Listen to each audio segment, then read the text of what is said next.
A lot of people have trouble starting meditation. So do you have any views on? So Hmm. we're diving from the deep end back to the shallow end here. Any easy trick to get started? Two things. One is establish a reasonable commitment. Like, don't think I'm going to sit for 8 hours on the weekend.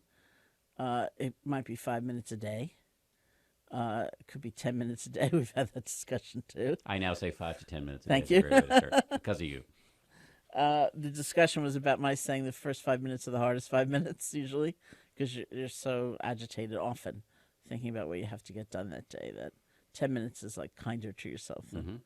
5 minutes. But if it's a reasonable commitment for a short period of time, like I'll sit 10 minutes a day for 2 weeks or 5 to 10 minutes a day for a month, something like that. That's much better than thinking about sitting for an hour or something that's really unreasonable. And it's not a lifetime commitment. You are going to assess and evaluate. But at the end of that month, let's say, look at your life to see if it's any different, because that's where the difference will show, not necessarily in that dedicated period. And the other thing was, if it helps you, see if you could set up some system of accountability. It's like a community. Like I have a small cyber group I belong to where somebody said if he wakes up in the morning and he turns right, he's at his computer. If he turns left, he's at his meditation cushion. So we formed a support group. There are only 5 of us. And every day when you've meditated, you email the other four. And the subject line is always turned left.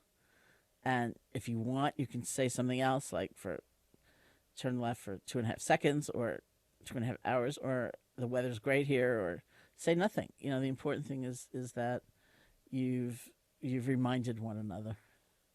What do you say? This is not on the list of questions, which we'll get back to in a second, but I hear this all the time, and I would love to hear what your answer is to it.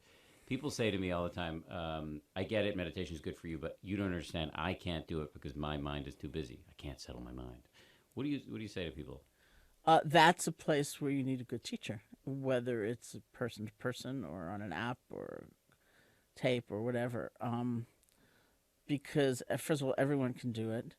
The goal is not to wipe out thinking or annihilate the ability to think. The goal is to have a different relationship to your thoughts. So even if you have a torrent of thoughts, and even if they go on, and even if they're not very positive, doesn't matter.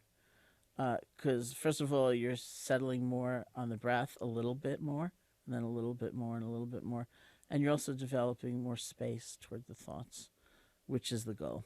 So that will definitely happen, but it's such a common idea. Like, oh, I shouldn't be thinking. It's all wrong to be thinking. I'm doing it wrong, and so you really need a good amount of guidance. That's a better answer than the one I give. That's not surprising. How to handle emotions when they surge? Again, this is another Twitter question. How to handle emotions when they surge? Let's say anger, for example. What's the best way to? Oh, sorry, that's another question. How to handle emotions when they surge? Let's say anger, for example. Mm-hmm. Here too, it's like a suite of tools that one just needs to practice with.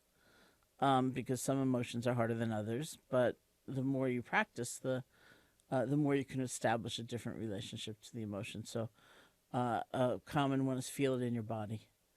Rather than just go round and round and round and round. Like, first I'm going to write that, and then I'm going to write that, then I'm going to write that, then I'm going to totally bring them down that way.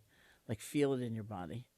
And see if you can switch from the content, like the grievance or the plan of action, uh, to the emotion itself. It's like when we have a strong emotion, even if it's like strong desire, we're usually paying attention to the object, not to what it feels like to have so much desire, right? So, like, I need a new car, so I might think of, should I get that kind of upholstery or that kind of thing or whatever? And we get consumed by that, not, kind of pivot our attention back to what does it feel like to have desire? Yeah, So that's what we would do with the anger. I try to do that around cookies. Yeah, Yeah, that's a good doesn't one. always work. What does it feel like? Yes.